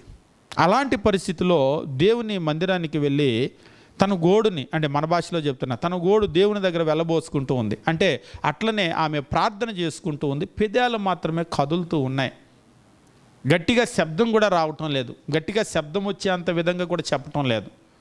పెదాలు అట్లా ఆడుతూ ఉంటే అక్కడ ఉన్నటువంటి ప్రధాన యాజకుడు, నిజంగా ప్రధాన యాజకుడు అంటే ఎంత గొప్ప వ్యక్తో చూడండి. దేవునికి ప్రజలకు మధ్యలో ఉండేటువంటి ఒక ముఖ్యమైన కీలకమైన వ్యక్తి. ఆ ముఖ్యమైనటువంటి వ్యక్తి, ప్రధానమైనటువంటి వ్యక్తి ఆ ఏలి హన్నాని చూసి మందు తాగేసిందేమో అనుకున్నాడు. వాస్తవంగా అక్కడ ఏలి పొరబడి అక్కడ ఆమెను గద్దిస్తూ ఉంటాడు. సమూయేలు మొదటి గ్రంథము 1వ అధ్యాయము మనం గమనించినప్పుడు 1వ అధ్యాయంలో దేవుని వాక్యము ఈ రీతిగా తెలియజేస్తూ ఉంటాడు. 13వ వచనము 12వ వచనం నుంచి మనం చదువుకుందాము. ఏలయనగా హన్నా తన మనస్సులోని చెప్పుకొనుచుండెను, ఆమె పెదవులు మాత్రము కదులుచుండి ఆమె స్వరం వినబడక ఉండెను. గనుక ఏలి ఆమె మత్తురాలై ఉన్నదనుకొని, ఎంతవరకు నీవు మత్తురాలవై ఉండవు, నీవు ద్రాక్షరసమును నీ యొద్ద నుంచి తీసివేయమని చెప్పగా, ఆమె మత్తురాలుగా ఉందేమో అని అనుకున్నాడు. ఆయన పొరబడ్డాడు. అంటే మనుషులు పొరబడతారా అంటే ఎక్కువ మంది పొరబడేటువంటి వాళ్ళే ఉంటారు. మనల్ని గురించి చెప్పేటప్పుడు మీకు తెలుసా, మనల్ని గురించి మన పక్కన ఉన్నటువంటి వాళ్ళందరూ కూడా సరిగా అర్థం చేసుకుంటారు అనుకుంటే తప్పు. మనల్ని గురించి మన పక్కన ఉండేటువంటి వాళ్ళు కూడా సరిగా ఏం అర్థం చేసుకోరు. కావాలంటే మీరు అడగండి. ఉదాహరణకి రత్నకిషోర్ ఎలాంటోడు అని పక్కన వాళ్ళని అడిగాను అనుకోండి, నేను అడిగితే మంచోడు అని అంటారు. పోనీ నాతో ఉండేటువంటి వాళ్ళని ఎవరైనా అడిగారు అనుకోండి, ఆయన పలానా రత్నకిషోరా మంచోడు కాదుగా, ఎదోగా, సన్నాసిగా అని కూడా చెప్పవచ్చు. మరి ఆయన పక్కన ఎందుకుంటున్నావంటే, మన చుట్టూ లోకంలో అలాగే ఉన్నారు కదండి అందరూ అని కూడా అనొచ్చు. పోనీ ఇప్పుడు మనమే ఉన్నాము, మనము మన పక్కన ఉండేటువంటి వాళ్ళు ఎలాంటి వాళ్ళు అంటే అందరూ మంచి వాళ్ళనే మనం ఇవ్వం రిపోర్టు. ఎట్లాంటి వాళ్ళని మనం అడిగారు అనుకోండి, మంచి అయితే మంచి, చెడు అయితే చెడు చెప్తూ ఉంటాం. కొన్ని సందర్భాల్లో మనం తప్పుగా కూడా అర్థం చేసుకుంటాం. మంచి వాళ్ళని చెడ్డవాళ్ళని, చెడ్డవాళ్ళని మంచి వాళ్ళని కూడా మనం అనుకునేటువంటి అవకాశం లేకపోలేదు. ఎందుకంటే మనుషులు మనము లోపల ఉన్న హృదయాన్ని చూడలేం కదా. అలాగనే మనల్ని గురించి కూడా కొన్ని సందర్భాల్లో ఇతరులు మనల్ని గురించి తప్పుగా అర్థం చేసుకుంటూ ఉంటారు. ముఖ్యంగా మన పక్కన ఉండేటువంటి వాళ్ళు కూడా మనల్ని తప్పుగా అర్థం చేసుకుంటూ ఉంటారు. అలాంటి సందర్భాల్లో మన లోపల విషయాలను కనుక మనం ఇతరులకు చెప్పినట్లయితే, ఆ చెప్పినటువంటి సందర్భంలో ఏం జరుగుతుందంటే వాళ్ళు పొరబడేటువంటి అవకాశం ఉంటుంది. మనల్ని గురించి వాళ్ళు తప్పుగా అర్థం చేసుకునేటువంటి అవకాశము, మనల్ని ఒకవేళ అక్కడికక్కడ నొప్పించకపోయినా, ఇప్పుడు ఏలీ ఉన్నాడు, వెంటనే ఏంటి నువ్వు ద్రాక్షరసం తాగావు అని చెప్పేసి అని ఆమెను గద్దించాడు, ద్రాక్షరసం నీ దగ్గర నుంచి తీసేయని. ఉదాహరణకి ఏలీకి ఆమె పరిచయం అనుకోండి. ఆమె ఇక్కడ ఏం మాట్లాడకుండా బయటికి వెళ్ళి పలానా ఆయన ఎల్కానా భార్య మందు కొట్టేసి దేవుని దగ్గరికి వచ్చేసింది, మందు కొట్టేసి దేవుని దగ్గరికి వచ్చింది, మందు కొట్టి దేవుని దగ్గరికి వచ్చింది, పిల్లలు లేరన్న బాధలో మందు కూడా తాగేస్తుంది అని ఊరంతా చెప్తే ఎట్లుంటుంది? అంటే ఏలీ అలాంటి వాడు కాదు కాబట్టి సరిపోయింది, నేరుగా గద్దించాడు. కొంతమంది మంచి వ్యక్తులు ఉంటారు, ఏదైనా నేరుగా మాట్లాడుతూ ఉంటారు. ఏలీలో ఉన్నటువంటి గొప్ప విషయం ఏంటంటే ఆయన ఒకవేళ పొరబడినటువంటి విషయం నిజమే కానీ పొరబడ్డా కానీ నేరుగా గద్దించాడు.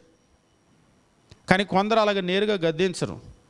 వాళ్ళు మన ముందైతే ఏం మాట్లాడరు కానీ బయటికి వెళ్ళి ఏంటంటే అట్లా చేయొచ్చా, దేవుని మందిరంలోకి ఆమె అట్లా మందు దాగి రావచ్చా అంటే అవ్వ మందు దాగి వచ్చిందంటే నేను కళ్ళతో చూశానంటే ఇంకేముంది?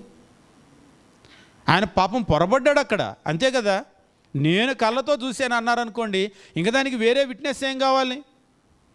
కొన్ని సందర్భాల్లో మనుషులు ఏం చేస్తూ ఉంటారంటే అపార్థం చేసుకుంటూ ఉంటారు, సరిగా అర్థం చేసుకోలేరు. అందువల్ల మన విషయాలు ఇతరులకు చెప్పటం వల్ల ఏం జరుగుతుంది అంటే ఒకవేళ ఇందాక చెప్పినట్లుగా ఆ రహస్యం బయటికి వెళ్ళిపోయి మనల్ని గురించిన విషయాలు బయటికి చెప్పలేకపోవచ్చు. కానీ మనం మన విషయాలు చెప్పినప్పుడు వాళ్ళు దాన్ని సరిగా ఎస్టిమేట్ చేయలేరు, అర్థం చేసుకోకపోగా అపార్థం చేసుకుంటారు. అపార్థం చేసుకోవటం వల్ల ఏమవుతుందంటే మనల్నే తప్పుపడుతూ ఉంటారు. ఉదాహరణకి కొన్ని సందర్భాల్లో అంటే కొన్ని ఎగ్జాంపుల్స్ నేను చెప్తూ ఉంటాను. ఉదాహరణకి పిల్లల మాట ఇంటలేదు అని అన్నాం అనుకోండి, వీళ్ళకి బాగా పెంచడం రాలేదనుకుంటారు. మీకు తెలుసా, అబ్రహాముకు 2 కుమారులు. ఎవరు? మొదట ఇష్మాయేలు, తర్వాత ఇస్సాకు. ఇష్మాయేలు బాగా పెరగలేదు, భక్తిహీనుడైపోయాడు ఇష్మాయేలు, దేవుణ్ణి అనుసరించలేదు. దానికి కారణము అబ్రహాం యొక్క వైఫల్యమా? కానే కాదు. ఎందుకంటే దేవుడు తన నోటితో సాక్ష్యం ఇచ్చాడు, తన నోటితో చెప్పాడు, అబ్రహాము తన తరువాత తన సంతానానికి దేవుని ఆజ్ఞలను నేర్పగలడని, కట్టడలను నేర్పగలడని ఎరిగి ఆయన ఎంచుకున్నాడు. అలాగనే ఇస్సాకు నేర్పాడు. ఒకసారి ఒక ఆయన అడిగాడు, ఇస్సాకి నేర్పినోడు ఇష్మాయేలుకి ఎందుకు నేర్పలేకపోయాడని. ఇస్సాకు నేర్పగలిగిన అబ్రహాము ఇష్మాయేలుకి ఎందుకు నేర్పలేకపోయాడు? ఆడు పనికిమాలినోడు కాబట్టి, మన భాషలో చెప్పాలంటే.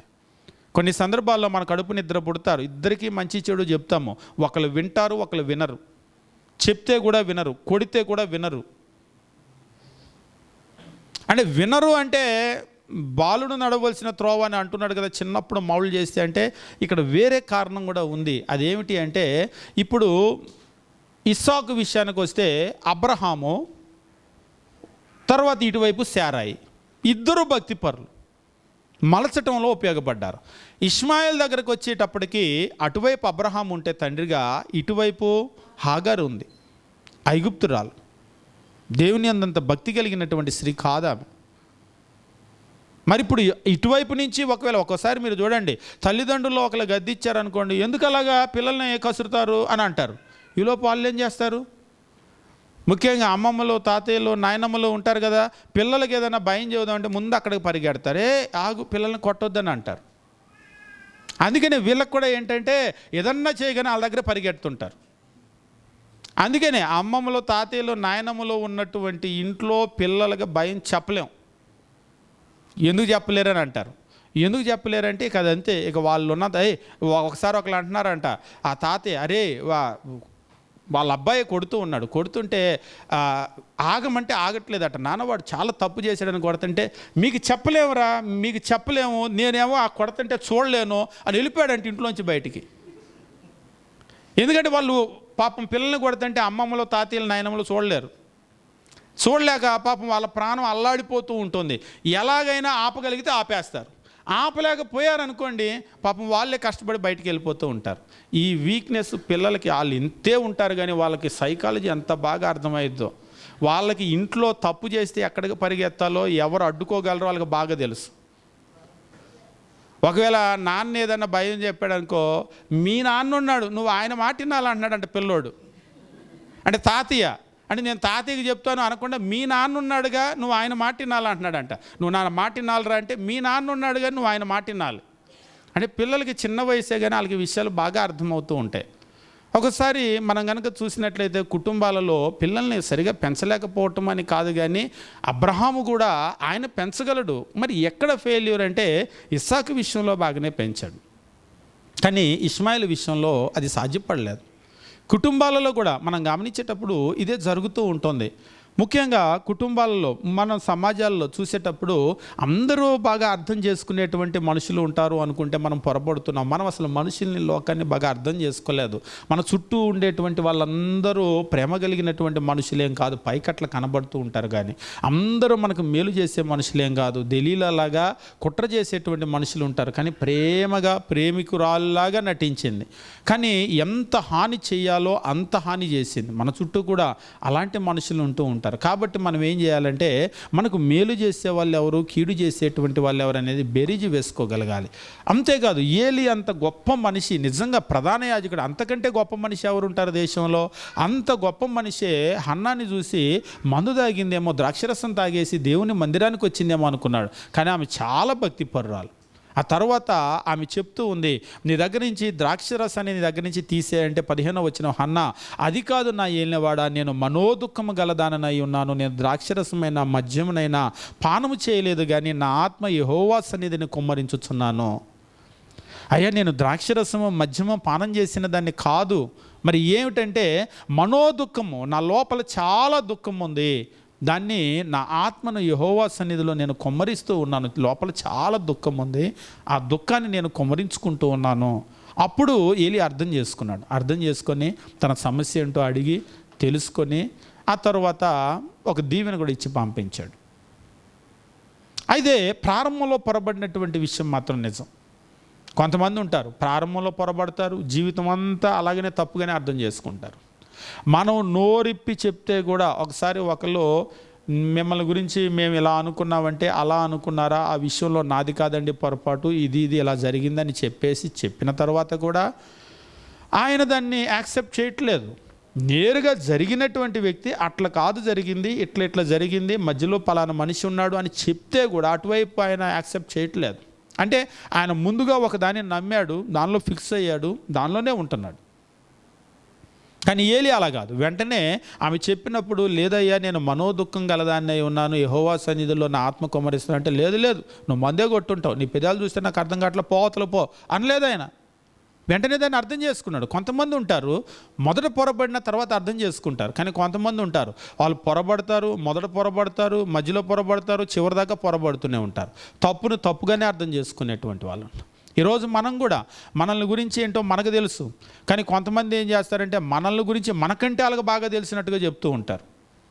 ఒకసారి నేను వాళ్ళతో అన్నాను, నా గురించి నాకు తెలుసా బాగా, మీకు తెలుసా? నా గురించి నాకంటే ఎక్కువ బాగా ఎవరికి తెలుసు? నా భార్యకు కూడా తెలియదు. నా గురించి నాకంటే బాగా ఎవరికి తెలియదు. ప్రపంచంలో మిమ్మల్ని గురించి బాగా మీకంటే ఎవరికి తెలియదు, అవునా? మీకంటే బాగా ఎవరికి అంటే దేవుని తెలుసు అనవద్దు, దేవునికి అందరూ తెలుసు. ఇక దేవుడిని కనుక పక్కన పెట్టారనుకోండి, మనల్ని గురించి మనకంటే బాగా అంటే మన లోపల ఉన్న విషయాలన్నీ మనకు తెలుసు. చూసేటువంటి వాళ్ళకి అన్నీ తెలియదు. కానీ కొందరు ఏమనుకుంటారంటే నిన్ను గురించి నాకు బాగా తెలుసా అంటారు. నన్ను గురించి నీకేం తెలుసు, నాకంటే బాగా నీకు తెలుసా? కాబట్టి కొన్ని సందర్భాల్లో మనం ఏం మాట్లాడుతున్నాం, ఏం ప్రవర్తిస్తున్నాం, ఎందుకు చేస్తున్నాం అనేటువంటిది మనకు తెలుసు. కానీ వాళ్ళు ఏం చేస్తూ ఉంటారంటే రాంగ్ ఎస్టిమేషన్ వేస్తూ ఉంటారు మనిషిని. కాబట్టి మన లోపల విషయాలు కనుక వాళ్ళకి చెప్పాము అంటే ఖచ్చితంగా మనుషులు మనల్ని అపార్థం చేసుకునేటువంటి అవకాశాలు చాలా ఉన్నాయి. కాబట్టి మనం గమనించేటువంటి విషయం ఏమిటి అంటే, మన లోపల మనుషులకు కష్టాలు రావటం అనేటువంటిది చాలా సహజం. ఇది నిప్పురవ్వలు పైకి ఎగసిపడినట్లు నరులు శ్రమానుభవానికి ఎప్పుడుతున్నారు. ప్రతి మనిషికి శ్రమలు వస్తాయి, కష్టాలు వస్తాయి. కానీ వాటిలో ఎట్లా డీల్ చేయాలనేటువంటిది మనం నేర్చుకోవాలి, మన పిల్లలకి నేర్పించాలి. ముఖ్యంగా ఏ జీవితమైనా సరే విజయాన్ని సాధించాలి అంటే కష్టాలు దాటి అవతలకు వెళ్ళినటువంటి వాళ్ళకే విజయం అనేటువంటిది సొంతం అవుతుంది. ఎవరైతే కష్టాల్లో, ఇరుకులు, ఇబ్బందులు, శ్రమల్లో పడిపోతారో ఆత్మీయంగానే కాదు భౌతికంగా కూడా చాలా పతనం అయిపోతూ ఉంటారు. కాబట్టి శ్రమలను దాటి వెళ్ళటం అనేటువంటిది ప్రతి మనిషి కూడా నేర్చుకోవాలి. మరి ఎవరు నేర్పగలరు వాటిని అంటే, దేవుని కంటే, దేవుని వాక్యం కంటే బాగా నేర్పగలిగినటువంటి వాళ్ళు ఈ ప్రపంచంలో ఎవరు కూడా లేరు.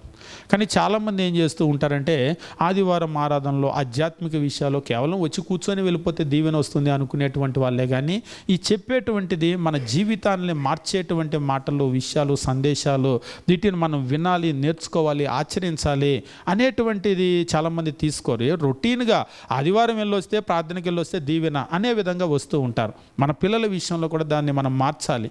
ఈ మాటలు మనం నేర్చుకొని వాటి ప్రకారం జీవించడం మనం నేర్చుకోవాలి. ముఖ్యంగా కష్టాలు, శ్రమలు, ఇబ్బందులు వచ్చేటప్పుడు మనిషిగా ఏంటంటే, మనిషి ఒక సామాజిక జీవి. మనం ఏం చేసుకుంటామంటే మంచి చెడు అందరితో మనం షేర్ చేసుకుంటూ ఉంటాం. మనిషిగా మనం షేర్ చేసుకుంటూ ఉంటాం. షేర్ చేసుకోకూడదంటే లేదు, మనిషి సామాజిక జీవి, దాన్ని దేవుడు చెప్పాడు, దేవుని వాక్యం చెప్పింది. కాకపోతే ఏంటంటే మనం షేర్ చేసుకోవాలి, కానీ అందరితో షేర్ చేసుకోకూడదు. షేర్ చేసుకోవాలి కానీ అందరితో షేర్ చేసుకోకూడదు. ఎందుకు షేర్ చేసుకోకూడదు అంటే దానికి ప్రధానమైనటువంటి కారణము, మనము ఏ విషయాలైతే చెప్తామో మన విషయాలు అనేటువంటివి తీసుకున్నటువంటి వాళ్ళు దానితో మనకు హాని తలపెట్టేటువంటి ప్రమాదం ఉంది. ఉదాహరణగా సంసోను విషయంలో కూడా అదే జరిగింది. దెలీలా దాన్నే చేసింది. సంసోను ప్రాణం పోవటానికి, ఆత్మహత్య చేసుకోవటానికి, గురుడివాడిగా ముగిసిపోవటానికి కలిగిన ప్రధానమైన కారణం ఏంటంటే తన నోట్లో నుంచి వచ్చినటువంటి తన రహస్యము చివరికి తన ప్రాణాన్ని తీసింది. మనం కూడా మన విషయాలు, మన కుటుంబ విషయాలు, భార్య భర్త ఆర్థిక విషయాలు, ఈ విషయాలన్నీ కూడా లోపల విషయాలు లోపల జాగ్రత్తగా ఉంచుకోవాలి. అందరికీ చెప్పవలసినటువంటి అవసరం లేదు, అందరికీ చెప్పకూడదు. చెప్పటం వల్ల ఏమవుతామంటే మనం చులకనైపోయేటువంటి పరిస్థితి ఉంది. ఎందుకంటే తక్కువగా అనుకుంటారు. ఏలీ ఉన్నాడు, హన్నా మందు కొట్టేసిందేమో అనుకున్నాడు, చాలా చులకనగా. ఒకవేళ హన్నా కనుక చెప్పలేదు, లేచి ద్రాక్షరసం మద్యం నీ దగ్గర నుంచి తీసే అంటే అయ్యా అయ్యా అని చెప్పేసి అక్కడి నుంచి వెళ్ళిపోయింది అనుకోండి, వెళ్ళిపోతే అప్పుడు ఏలీ ఏమనుకునేవాడు? ఎలాంటి కన్క్లూజన్లో ఉండిపోయేవాడు? నేను గద్దించగానే మందు కొట్టింది కాబట్టి వెళ్ళిపోయిందని అనుకుంటాడు కదా. కానీ ఆమె నోరిప్పి చెప్పింది, అయ్యా నేను చాలా మనోదుఖం గలదాన్నే ఉన్నాను, యెహోవా సన్నిధిలో నా ఆత్మ కుమ్మరిస్తున్నాను. ఏలీ కూడా ఆయన వెంటనే విషయాన్ని అర్థం చేసుకోగలిగాడు. కొంతమంది ఉంటారు నోరిప్పి చెప్తే కూడా విషయాన్ని అర్థం చేసుకోరు. లేదు నువ్వు చెప్పింది అది కాదు, అలాగనే నేను అనుకున్నదే కరెక్ట్ అని అనుకుంటూ ఉంటారు. కాబట్టి మనుషులు ఏం చేస్తూ ఉంటారంటే ఎదుటి వాళ్ళను రాంగ్గా వాళ్ళు జడ్జ్ చేసేటువంటి వాళ్ళు ఉంటారు. కాబట్టి మనల గురించి తప్పుగా అర్థం చేసుకునేటువంటి వాళ్ళు ఉంటారు. మన విషయాలు మనమే చెప్పామనుకోండి, చెప్పినప్పుడు మనం చెప్పినట్టుగా అర్థం చేసుకోకుండా వాళ్ళు అనుకునే విధంగా అర్థం చేసుకుంటారు. మీకు తెలుసు, ఒక టీచర్ క్లాసులో పాఠం చెప్తే 50 మంది స్టూడెంట్స్ ఉంటే 50 రకాలుగా అర్థం చేసుకుంటారు. అందరికి ఒక మార్కు రాదు. దాని అర్థం ఏంటంటే అందరూ ఒకలాగా అర్థం చేసుకోరు. ఎప్పుడైనా సరే మనం చెప్పేటువంటి విషయాలు కూడా మన నోట్లో నుంచి వచ్చే విషయాన్నే మనం చెప్పినట్టుగా అర్థం చేసుకోరు, అపార్థం చేసుకునే వాళ్ళు ఉంటారు. లోకంలో ఎక్కువగా అర్థాల కంటే కూడా అపార్థాలే అవుతూ ఉంటాయి. ఏ మంచి మాట, మొన్నెవరో అంటున్నారు అమ్మ అనే మాట కూడా బూతు మాటలాగా వినపడుతుందని. అంటే అమ్మ అనే మాట ముందు కనుక ఒక అక్షరం పెట్టామనుకోండి నిజంగానే బూత్ అవుతుంది. ఎందుకంటే కొంతమందికి అట్లా వినపడుతూ ఉంటుంది. మనం నోట్లో మాట్లాడేటువంటి మాటలు కూడా కొంతమందికి అట్లనే వినపడుతూ ఉంటాయి. ఒకసారి ఒకళ్ళు అడుగుతున్నారు, సేవకులు బూతులు తిట్టవచ్చు అని. తిట్టకూడదు అంటే మరి పలానాయన తిడుతున్నాడు ఏంటని నేను చెప్పాను. అంటే ఆయన చెప్పిన పేరు అయితే అస్సలు బూతి మాటలు కాదు. నేను చెప్పాను ఆయన చెడ్డ మాటలు కూడా మాట్లాడండి అని. మీరు ఎట్లా విన్నారో కానీ ఆయన బూతులు కాదు, అసలు చెడ్డ మాటలు కూడా మాట్లాడు. నేను విన్నాను అన్నాడు. మరి మీరేం విన్నారో కానీ నాకు 20 సంవత్సరాల పైనుంచి తెలుసు, ఆయన నోట్లో నుంచి చెడ్డ మాటలు కూడా రావు, మాట్లాడరు. కోపం వస్తే కొంతమందికి నోట్లో చెడ్డ మాటలు వచ్చేస్తూ ఉంటాయి, కానీ అటువంటి వ్యక్తి కాదు. కొంతమందికి లోపలే అసలు చెడ్డ మాటలు ఉండవు, బయటికి రావు అవి. మరి నేను విన్నానంటే మీరు ఎట్లా విన్నారో నాకైతే తెలియదు. నాకున్నటువంటి 20 సంవత్సరాల పైన అనుభవంలో మాత్రం ఆయన బూతులు తిట్టేటువంటి వ్యక్తి కాదు, నేను చూసినంత వ్యక్తి. నాకు తెలిసి మీకంటే నాకే ఎక్కువ పరిచయం. మీకు ఆయన 2 సంవత్సరాలు పరిచయం, నాకు 20 సంవత్సరాలు పరిచయం. మీరు అప్పుడప్పుడు కలుస్తారు, మేము ఎప్పుడు కలుస్తాం. నాకు తెలిసి నాకే ఆయనతో ఎక్కువ అనుభవం నేను అనుకుంటున్నాను. మీకంటే నాకే బాగా తెలుసు అని నేను అనుకుంటున్నాను, కానీ ఆయన బూతులు తిట్టే వ్యక్తి కాదు. కానీ ఆయన అనుకుంటున్నాడు, మరి నేను విన్నాను అంటున్నాడు. మరి మీరు ఎట్లా విన్నారు నాకైతే తెలియదు. కొన్ని సందర్భాల్లో అట్లా అపార్థం చేసుకునేటువంటి అవకాశాలు ఉంటాయి. మనుషులు ఎక్కువగా అపార్థం చేసుకుంటారు. కాబట్టి మన లోపల విషయాలు మనం చెప్పేటప్పుడు చాలా జాగ్రత్తగా ఉండవలసినటువంటి అవసరం ఉంది. అంతేకాదు ఆ తర్వాత దేవుని చిత్తం అయితే వచ్చేవారు మరికొన్ని విషయాలను మనం పరిశీలన చేద్దాం. మనం కనుక ఇతరులతో చెప్పినట్లయితే వాటిని వాళ్ళు ఎట్లా స్వీకరిస్తారు, దానివల్ల ఎటువంటి నెగిటివ్ అనేటువంటిది మనకు ఉంటుంది, దానివల్ల ఎలాంటి హాని కలుగుతుంది, ఈ విషయాలను మనము పరిశీలన చేయడానికి మనం ప్రయత్నం చేద్దాం. కాబట్టి జీవితం అనేటువంటిది ప్రతి ఒక్కరికి కష్టాలు వస్తాయి, వాటిని డీల్ చేయటం నేర్చుకోవాలి. దేవుడు ముఖ్యంగా చెప్పేటువంటి విషయాలు మనం చాలా జాగ్రత్తగా ఆలకించి ముందుకు కనుక వెళ్ళినట్లయితే మన జీవితం చాలా సంతోషంగా ఉంటుంది. అట్లా కాకపోయినట్లయితే మన జీవితాన్ని మనమే కష్టంగా మార్చేసుకుంటూ ఉంటాం, మన బాటను ముళ్ళబాటగా మనమే మార్చేసుకుంటూ ఉంటాం. అలా కాకుండా ఉండాలి అంటే దేవుని సందేశాన్ని వినటం మాత్రమే కాదు, దాని ప్రకారం మనం జీవించవలసినటువంటి అవసరం ఉంది. దేవుడు మనల్ని మన కుటుంబాలను దీవించునుగాక.